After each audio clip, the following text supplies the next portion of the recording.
বিদ্যুতের দাম ভোক্তা পর্যায়ে না বাড়িয়ে বরং উৎপাদন কেন্দ্রগুলোর সাথে নো ইলেকট্রিসিটি নো পে এই পলিসি নিয়ে ব্যয় সমন্বয়ের পরামর্শ দিয়েছে সিপিডি। বিদ্যুৎ জ্বালানি খাতের দুর্নীতি খতিয়ে দেখতে যত দ্রুত সম্ভব আন্তর্জাতিক প্রতিষ্ঠান দিয়ে অডিট করার দাবি তুলেছে সংস্থাটি। দুপুরে রাজধানীর ধানমন্ডিতে সিপিডির কার্যালয়ের ব্রিফিংয়ে এ খাতের আইনগুলোর দ্রুত সংস্কারের দাবিও জানানো হয়। বিদ্যুৎ ও জ্বালানি খাতে আওয়ামী লীগ সরকারের অবস্থান ছিল চরম গোপনীয়তার। এ খাতের বিভিন্ন চুক্তি ও কেনাকাটার তথ্য আইন করেই গোপন রেখেছিল শেখ হাসিনা সরকার। গবেষণা প্রতিষ্ঠান সিপিডির দাবি, এসব চুক্তির পর্যালোচনা করা হোক। কোনো তথ্য উপাত্ত আমরা সঠিক তথ্য উপাত্ত পাই না। সংস্থাটি বলছে, চলতি বাজেটে 40,000 কোটি টাকা বরাদ্দ রাখা হয়েছে বিদ্যুৎ ও জ্বালানি খাতে, যার বড় অংশ ব্যয়ের পরিকল্পনা আছে ভর্তুকি বাবদ।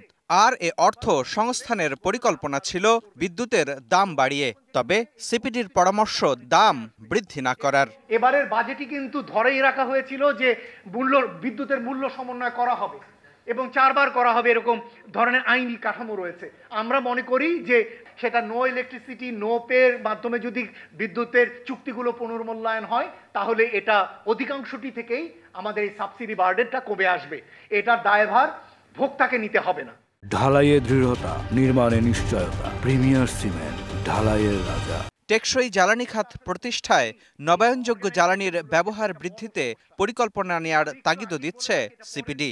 বিপিসি, বিপিডিবি, পেট্রোবাংলা সহ সরকারি সংস্থাগুলোর নিরপেক্ষ অডিট করার দাবিও জানিয়েছে সংস্থাটি। যে প্রতিষ্ঠানগুলো রয়েছে তাদের অ্যানুয়াল ফাইন্যান্সিয়াল স্টেটমেন্ট এটি পুনর্মূল্যায়ন প্রয়োজন। আন্তর্জাতিক যে অডিট ফার্মগুলো রয়েছে এই প্রতিষ্ঠানগুলোর অডিট ফাইন্যান্সিয়াল রিপোর্টগুলোকে আপনি চেক করবেন। শৃঙ্খলা ফেরাতে আইন সংস্কারের পাশাপাশি বিইআরসিতে মুক্ত ও স্বাধীনভাবে কাজ করার পরিবেশ ফিরিয়ে আনার পরামর্শ দেয়া হয় ব্রিফিংয়ে। বিআরসি কম্পিটিটিভ বিডিং প্রসেসে হেল্প করার কথা, কোনো নিয়মের ব্যত্যয় হলে পানিশমেন্ট দেওয়ার কথা, কমপ্লেইন্ট সেল থাকার কথা, লাইসেন্স রিনিউয়াল করার কথা। সাম্প্রতিক অতীতে আপনারা কখনোই বিআরসি কে এরকম জায়গাতে দেখেছেন কিনা?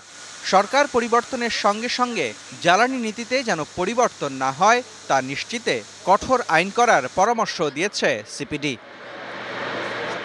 মুস্তফা মাহবুব, ডিবিসি নিউজ, ঢাকা।